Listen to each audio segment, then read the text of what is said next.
All right, hola Madridistas. Welcome to the preview for match day 24 in La Liga, as we are going to be heading away to Osasuna to stay on top of the league. Only a point separates the top three, and it's a real fight at the top at the moment because of our failures or because our opponents have become a lot more consistent. But then again, that's the way it has been throughout the season. So this is just going to be one of those games that might not be pretty to watch. But it's a game. It's games like these that we cannot afford to drop points. And so, joining me on this preview is our usual man Farouk. And of course, this episode is sponsored by Manscaped. Go check them out. And the links are down in the description below. And of course, use the code LBR20 for 20% off and free shipping. You can't beat that. So yeah, it'll be a great support of the channel as well. But yeah, let's get this going. Farouk, this is another La Liga preview in sandwich in between, the big ones, which is the Man City game. And obviously we went through the derby and we have the Girona game coming up as well. But I think we were discussing before we started this month that, every single preview would kind of turn out to be a mini Man City preview. Do you think this preview is headed that way or what?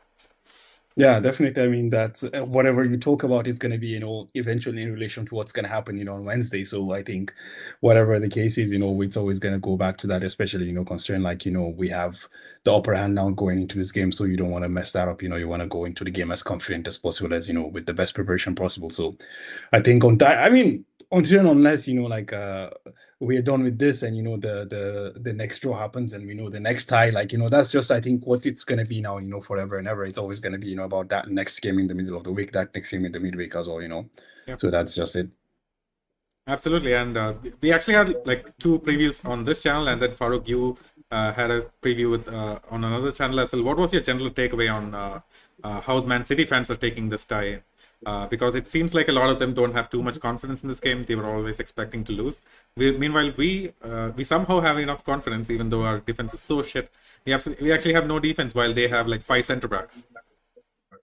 Yeah, exactly. So that's the thing, I came to understand that, no matter how, the lack of confidence that we had, they even had worse, they've been really scarred and, you just have to put into perspective, I think they've lost how many games this season. And interestingly, I think they've lost 9 games this season where they've actually been in the lead or something like that. And they've conceded goals in quick successions, even against Madrid, they conceded 2 goals in quick succession as well, So that's how it's been for them. So I think that's scarred them a lot, especially, when you consider the win that, the dominance that they've shown in England across the last 6-7 years, so now literally being unable to, string back-to-back victories together or win 3 games on the trot, has really, really scarred them. And yeah, the going into that first leg, really, they had not a lot of confidence, honestly. They had literally, they were almost close to rock bottom, and I'm even sure, going to the away game, they're even, the confidence is going to be even more shattered.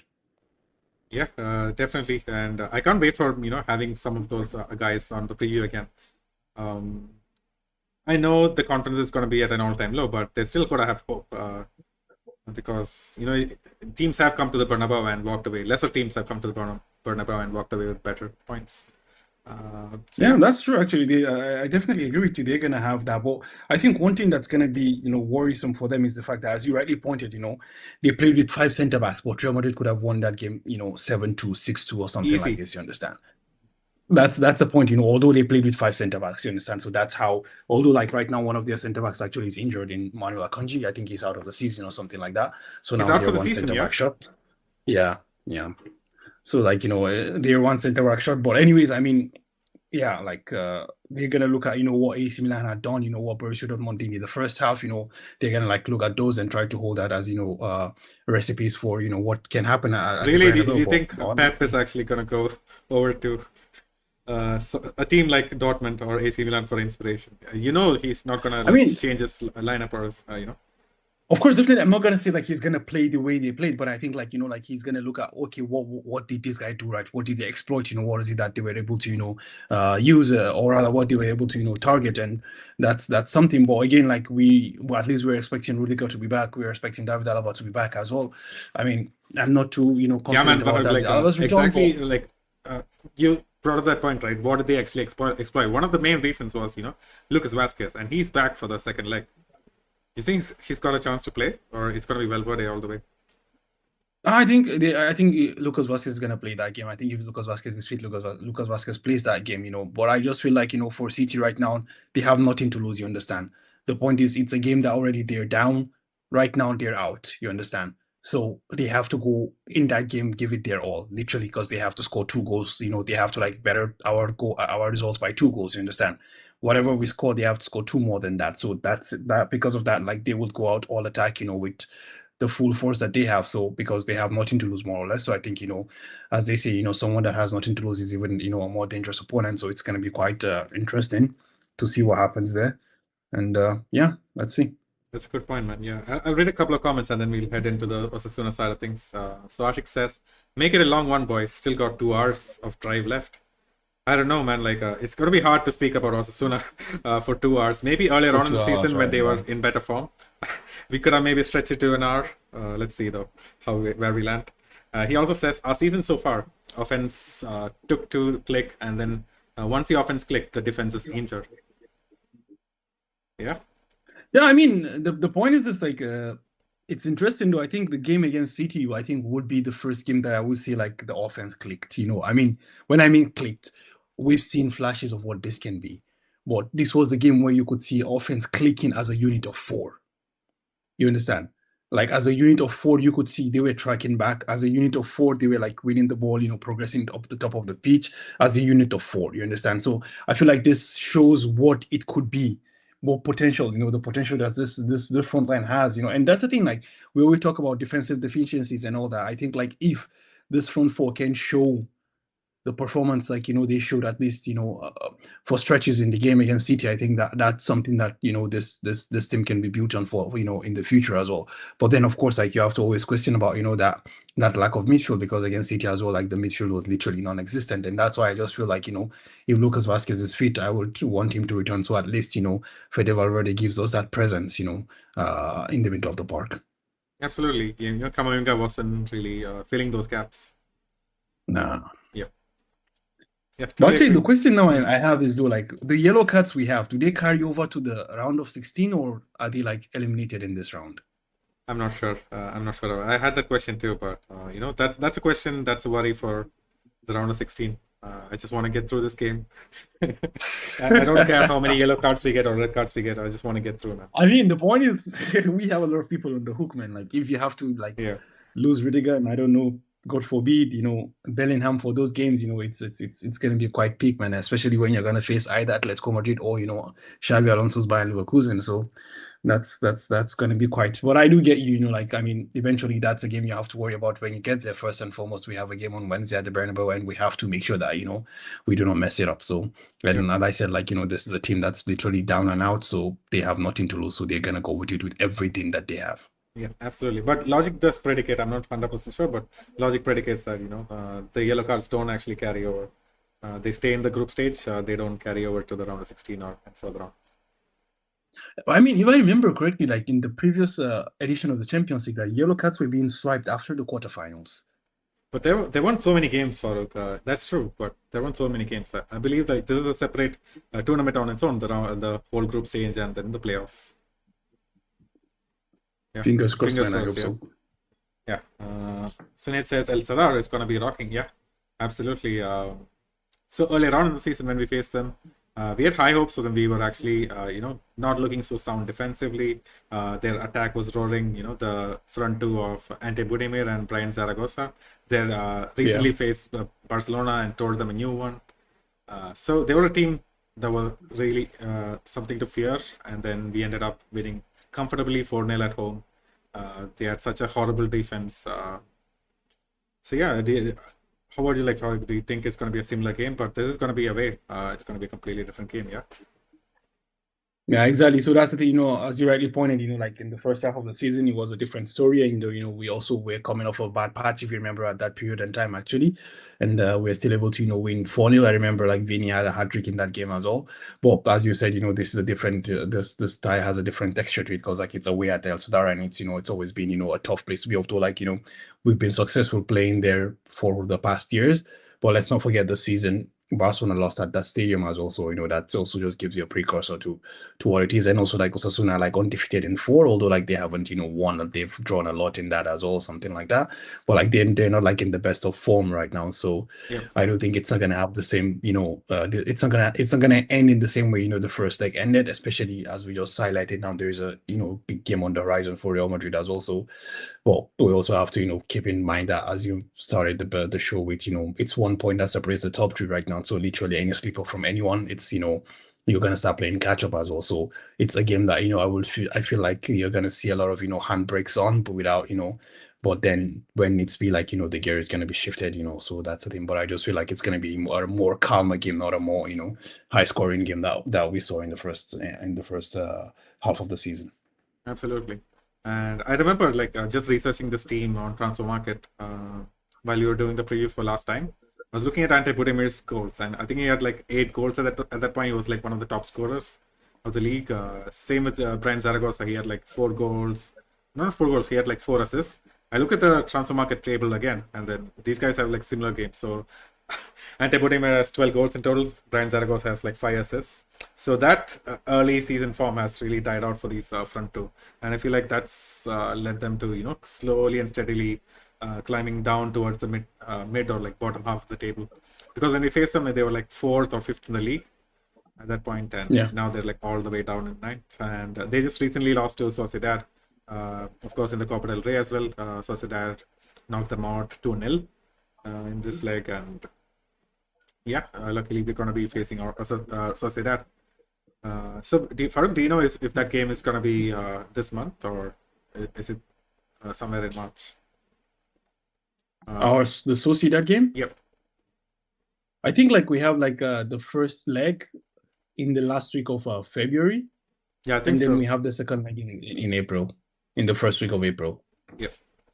right? Yeah, I think because I think we play like the last midweek of February is where we play the first leg, and of course we know we play the second leg at home, and I think that was supposed to be at the first week of April, if I'm not mistaken, just after the international break is over. So we play in that midweek. Yeah. Luckily, it's not another El Derby. That would have sucked.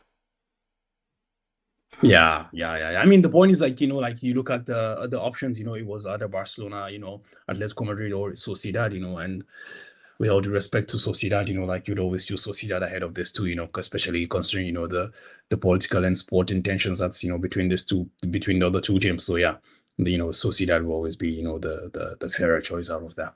And yeah, I mean, the derby, in the final, or like El Clasico will not be a bad choice. El Clásico, But I was Copa del reading Rey. earlier today that Huh. like there is a request from the Spanish league to play the final at the Wanda Metropolitano, How come? Like that does not. Why?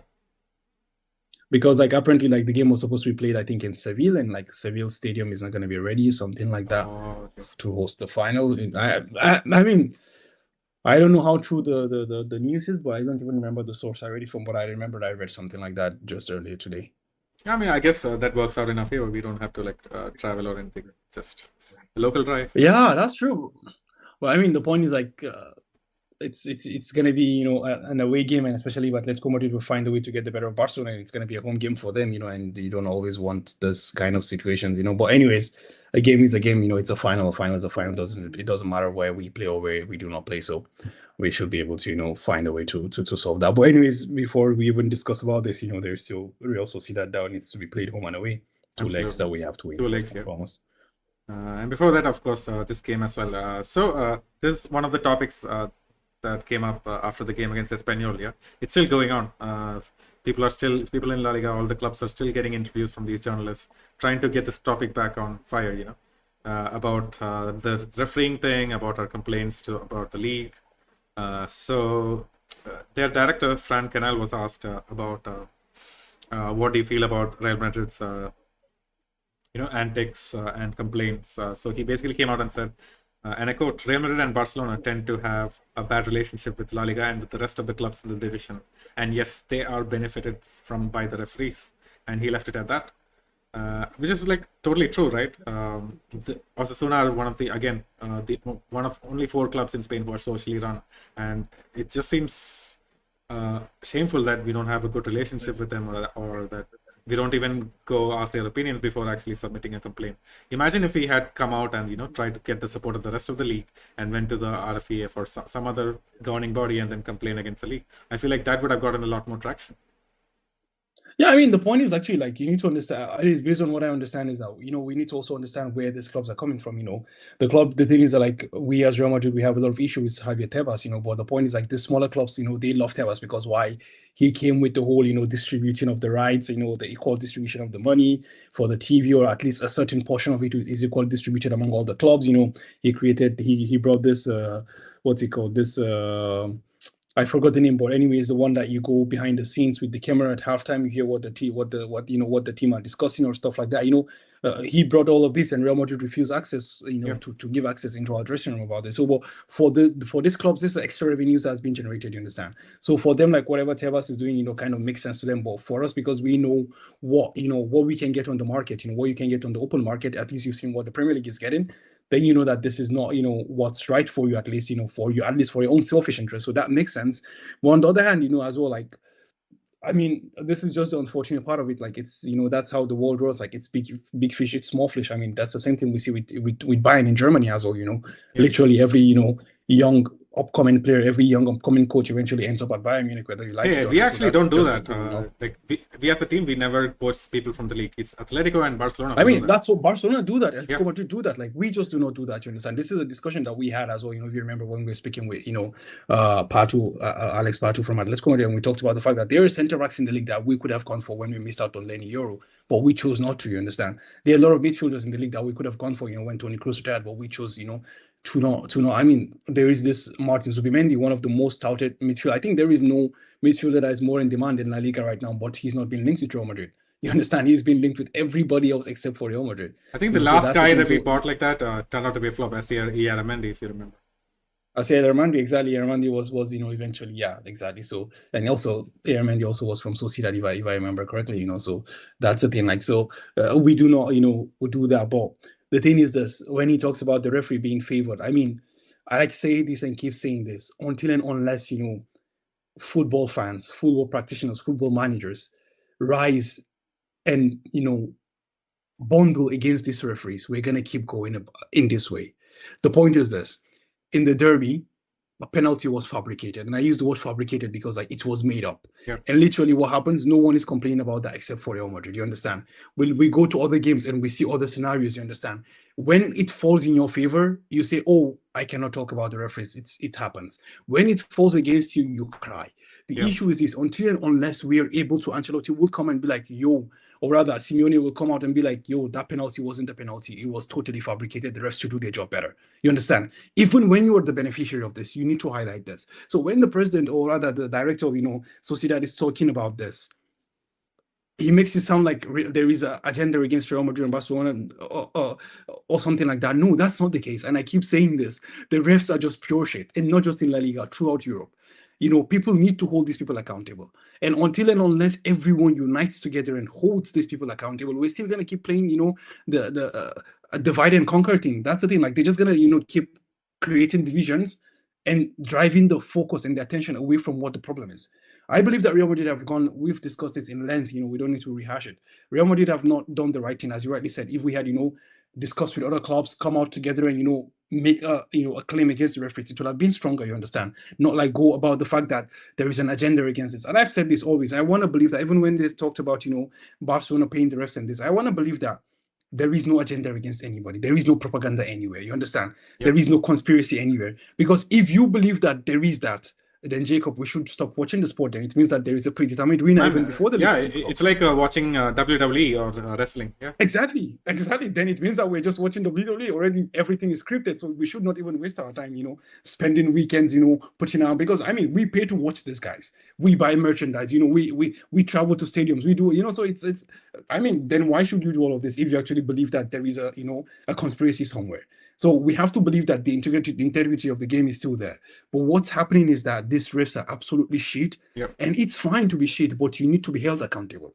Exactly. Yeah. Couldn't have said it if better. Someone is shit, they lose their job, or they go to relegation. The level of the money you get from Division 1, Division 2, it's life-changing. Yeah. life-changing, you know. So these are the things, like there are consequences for the football fans, football club, football managers, you know, owners of the club. The only people who don't face any consequence are the referees. Yep. So this is the thing, like we need to band together against these people. Not everyone comes out and, you know, spews his own, you know, garbage and like there is a no, there is no conspiracy. People are just shit at doing their job. Simple. Yeah, I mean, I feel like the best, the only time when we had like a decent impact on like the referees is when, you remember against the Valencia game, was it when someone floated the ball across and the ball went into the net and then the referee had already blew this whistle? Which game was it against? Valencia, right? Yeah. He was there. He was against Valencia, yeah. He got I suspended. can't remember. I think it was Gil Manzano. Yeah. It was. I think it was a Jude Bellingham goal, right? Yeah, it was Jude Bellingham goal. Gil Manzano. I think he lost his chance to actually officiate over the Copa del Rey final or something. So yeah, there was like one small impact, but he's like back officiating in the league. He didn't have any long-term consequences, even though. Yeah, of course, that's what I'm saying. Like the point is, of course, these guys actually face this consequence. They like get like one match away or two matches away, but they're back again. Yeah. Without any difference. You understand? So like, you know, there is no. Yeah, man, it's just unfortunate. We can keep talking about the refs, you know, for forever and ever. But the point is that, you know, we just need to realize that there is no conspiracy anyway. It's just that people do not know their job, or they are not doing their job properly. Absolutely. Right. So yeah, I guess let's do the lineups, man. I don't have any more notes about Osasuna. I know they're, you know, like you said, in a poor run of form. They've, I guess, drawn some of their home games, but away they've just been losing. They haven't won a game in the last 6-7 games. So yeah, definitely on the downward trend. And hopefully, if we, you know, keep our heads on straight, we should be able to win comfortably? Question mark. But yeah, let's discuss the lineups. It's gonna have a huge impact on how this game goes. So do you think Carlo is gonna play the same 11 that he had against Man City? Nah, definitely not. I think definitely we're gonna see a lot of changes in this team. I mean, not a lot of changes, but we're gonna see some changes, and I'm expecting to see, you know, one or two players out of the lineup, and I do think, you know, most likely we might be seeing what's he called players like, you know, Fran Garcia, you know, like playing, you know, we might be seeing, you know, Luka Modric as well starting this game. So I do think, you know, like if let's assume that, you know, Lucas Vasquez is still out. So Yep. I would assume that, you know, like because I think he's gonna be back, they said, for the game on Tuesday, but should not be available for Lucas this Vasquez, game, Rudiger, and Alaba, they're gonna be available for Man City Alaba, for this right? game. Yeah. So I do think we're gonna see, like, you know, as usual, you know, Courtois in goal, and I think we're gonna see again, what's he called, Fede Valverde, you know, as a right back. Mm-hmm. Well, that's a question though. Would you rather play Fede Valverde as right back, or would you know, choose to play, like, you know, the young kid Lorenzo Aguado as a fullback in this game? There's no point in me choosing Farouk. If Carlo actually came out and said in the press conference, you know, until Lucas Vasquez is back, Valverde is gonna keep on playing every single minute. Oh, that's true as well. That's true. So he came out in the press conference and said so. You know, there's no point in us choosing.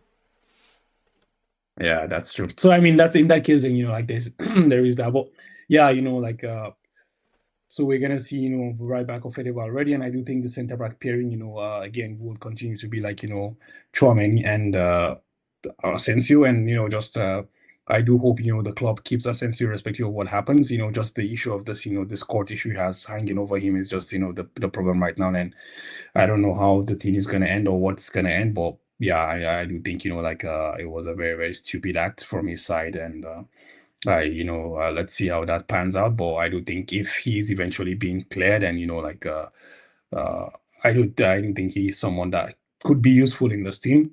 Absolutely. You know, could be useful, and I do hope, you know, he gets that chance. But yeah, again, as I said, like, you know, that court issue is something that's gonna, you know, remain hanging over his head until then. You know, there is nothing that is definitive. But like, if everything goes well, I do think, you know, and he's proven, you know, to have no fault in that issue, then I do think he's someone that you can have, even not as a starter. I do not think maybe he's at the level of a starter yet, but I do think he's someone that can be really, really useful in this team. And as we've seen, you know, across the last 2 months, like, really Asensio has been, you know, a revelation. Honestly, he has really, you know, stepped up and really, really put in a lot of good performances at very, very, you know, high profile situations. But yeah, let's see how that goes. And I think as well, you know, we get to see Fran Garcia as well, you know, right there. But I don't know, like in the City game, would you rather start with Fran or would you go with Mendy?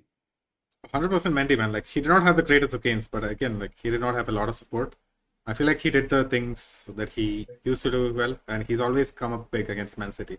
You know, the goal line blocks, the crucial blocks against Bernardo Silva or whatever. He always comes up big, so I would definitely again go again with Mendy.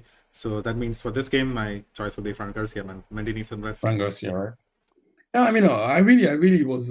I would not lie. I was surprised to see, Fran not starting because I had assumed that, after the shift he put in the derby against Atletico Madrid, I felt like, maybe that was because I also felt that against Atletico Madrid, like the Mendy was gonna start because we know Carlo always starts Yeah. Mendy in the big games. So I felt like Mendy was gonna start that game as well. But when Mendy did not start, I felt okay, maybe there's been, a shift in the pecking order in the eyes of Carlo Ancelotti. But apparently, I was wrong. Yeah, But man, yeah, but so you, I do you got think to think like I think Carlo read that game really well. I thought Atletico in that game they were gonna come out strong. They're gonna pin us back and then press up high. But that didn't really happen. And putting Fran Garcia and Lucas Vasquez in that game was almost a good choice. We could actually bomb forward. He was always an option on the left, even though he decided to stay back and he put in a really good job. Lucas Vasquez again. They did have a bit of joy down his side, but overall he had a pretty good impact on the game. He created a couple of chances. Yeah, that's what I'm saying to you. I felt like, Fran was really good against Atletico Madrid. That's why I thought like he was gonna start. But as we saw, like that wasn't the case, I and don't of know, course, but like against City, then do you think he could have put in that same performance? I mean, City played completely different to Atletico. yeah, I know, but the point is like, City right now, I know the City of the yesteryear as well, it wasn't the old City anymore. But yeah, again, and I mean, Mendy also hasn't been in the best of form, and I do think right now, like, Fran has been playing better than Mendy at least, for the past 2 months. So that's why I thought maybe, he gets that game. Agreed. But yeah, but as again, Mendy wasn't too bad as well. Mendy did, what he had to do in that game. So that's fair. But going back to the Osasuna game, I think yeah, in that case, Fran Garcia, comes back into the starting lineup, to just give Mendy a breather as well. Yeah. But I think in the middle of the park is where we're gonna see a bit of a bit of shuffling. I do think in the middle of the park we're gonna see a bit of shuffling. I feel like Dani Ceballos was really good at the game, except for the penalty that he conceded, unfortunately, against City. I feel like that pass to Kylian Mbappe for the equalizer was really really good as well. But yeah, unfortunately, he considered the penalty, which was a bit of a blemish on his performance that day. But he has been really good, so I do think maybe he gets a breather in Yep. this game. And like you throw in into the pitch, you throw in Kamavinga, you throw in Luka Modric, and I think Jude Bellingham also starts this game as well, alongside also Brahim Diaz. And I think we're gonna see most likely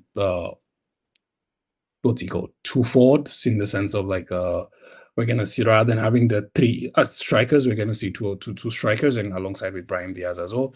So Yep. I do think most likely we might be seeing a Vinicius Rodrigo combination rather than Kylian Mbappe starting this one.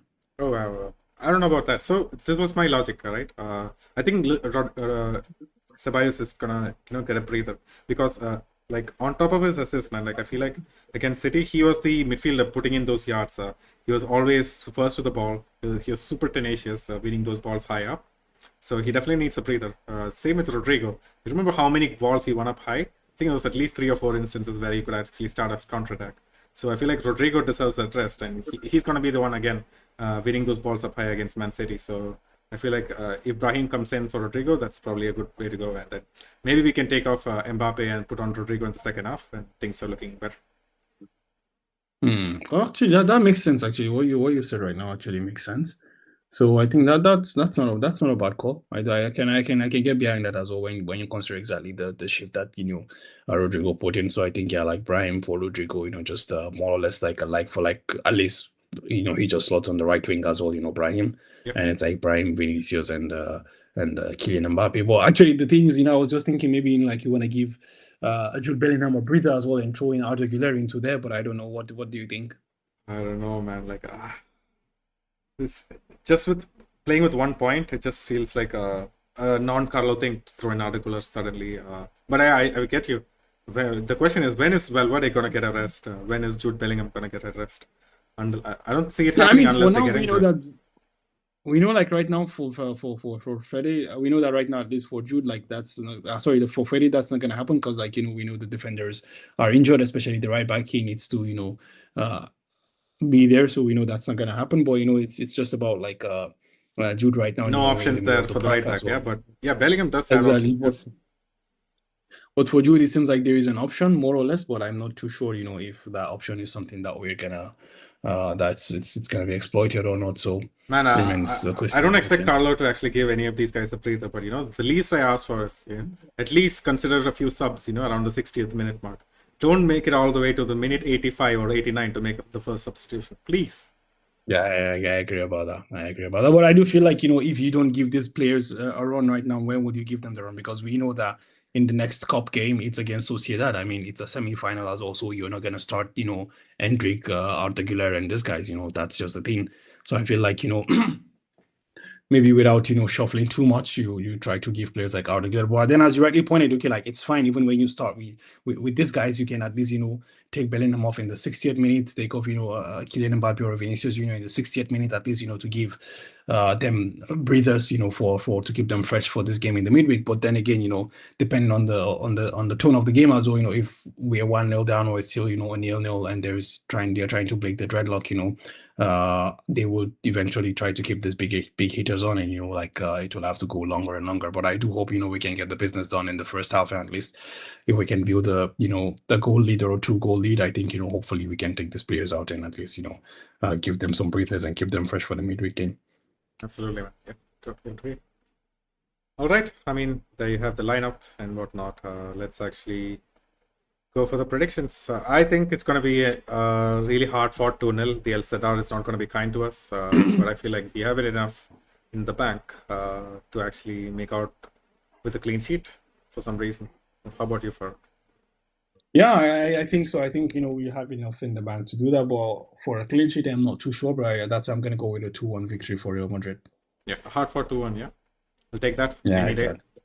No injuries, Exactly. early substitutions. Hopefully, fingers crossed. Fingers crossed, man. Hopefully, we can get that done. Absolutely, and yeah, there's one more thing to note is that if Ceballos actually plays this game and he gets a yellow card, he won't be available against Girona, where we probably might need him. Oh, okay. Yeah.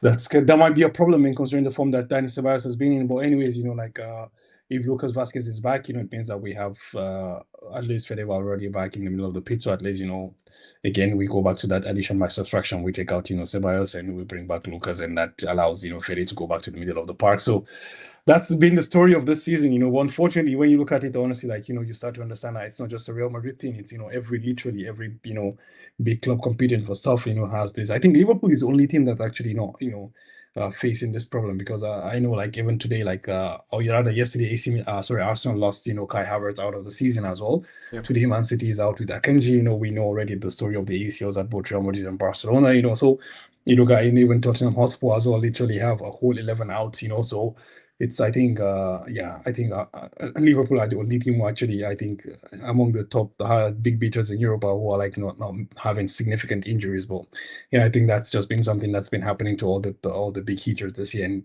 yeah, I think the last time this happened, we all blamed it on the World Cup. Do you think this has to do with the Euros or something else? I think, of course, definitely the more, because now you're seeing a lot of muscle and hamstring injuries, because even Kai Havertz has a hamstring injury, which is a muscle injury, right? So, it's just a strain on that. I think even Akanji also has something like that. So, and now and again, we have to play the Club World Cup in June as well, so yeah.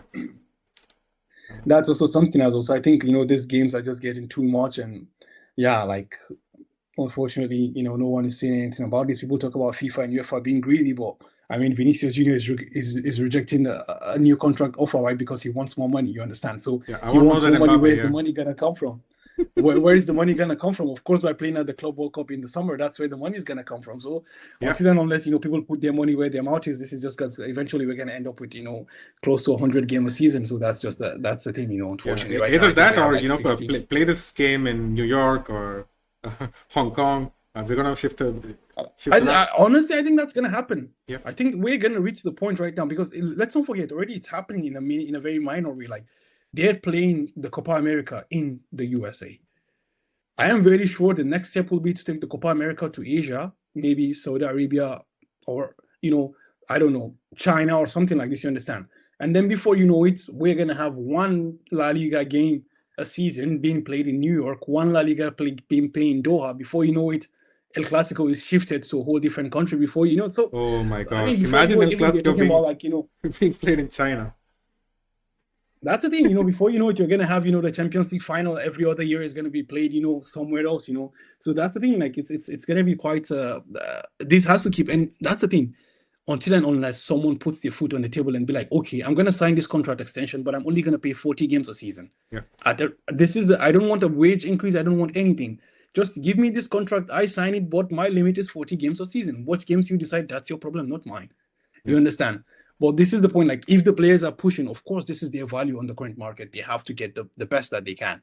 But the club also has to find a way to make this money. And if the club is asking for more money, the competitions also have to find a way to maximize this money. You understand? So it's all gonna keep going, in a circus. That's just the thing. Like, we're just gonna keep playing this game, and eventually, until we have, as you said, either we play games in countries that, I don't know, that do not have any affiliation to the tournament, or eventually you find yourself playing 100 games a season and stuff like that. So it's just, it's just a capitalist business, man. Football is no longer football, man. It's just a money making machine. Yeah, absolutely. I mean, Eric Cantona's speech comes to mind. We are not for the boys, or whatever. Yeah. It says like flies to the wanton boys, Exactly. to the gods, they kill us for their sport. Yeah, I think it was something from Shakespeare or something like that. Yep.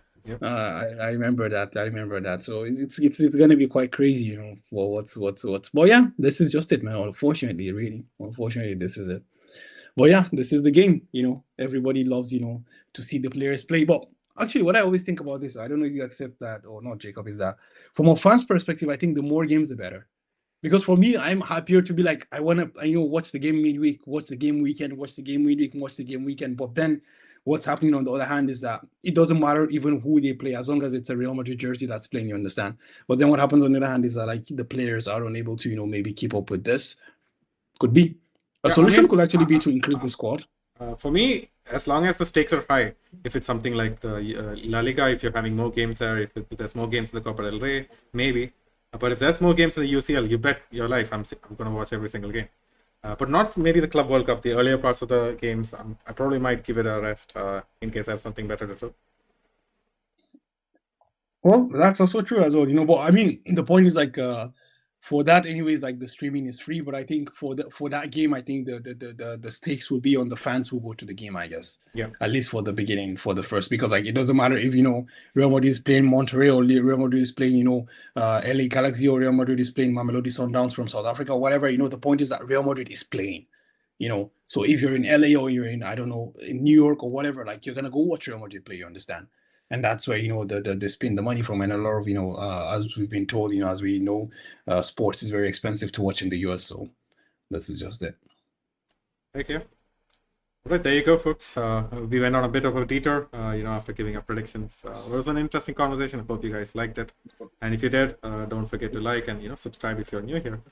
And last but not least, check out our Instagrams and our partners over at Real Madrid Committee as well. They run an incredible fan page. Go check them out. The links are down in the description below. And until next time, folks, Hala Madrid. Hala Madrid.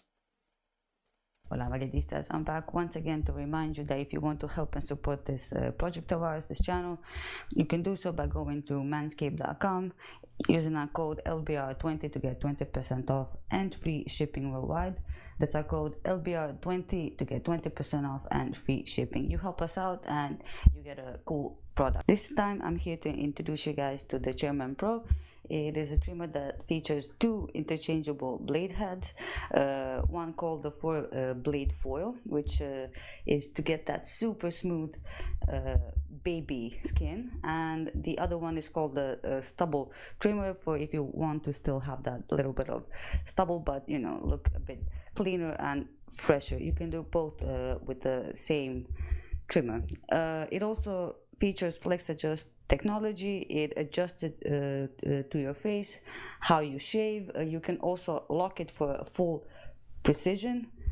Best thing is waterproof. You can shave yourself in the shower if you want to. It's completely waterproof. It features 75 hours of battery life, so if you're going on some kind of travel, you can charge it beforehand and it will still have enough battery for the trip. Also, if you're going on a trip, you can lock it so that it doesn't turn on as you go. It has an LED. It's a great thing, and especially now that Christmas is coming up, if you want to send it as a gift to your boyfriend, or if you're a man, get it for yourself or your brother, dad. It's a great gift for any man, and this bad boy can even get up to like 5 days of beard, so you don't even need to trim it down before you can fully shave it. This does it for you. So yeah, get this at manscaped.com. use our code LBR20 to get 20% off and free shipping. That's code LBR20 to get 20% off and free shipping. Thank you for watching, and back to the video.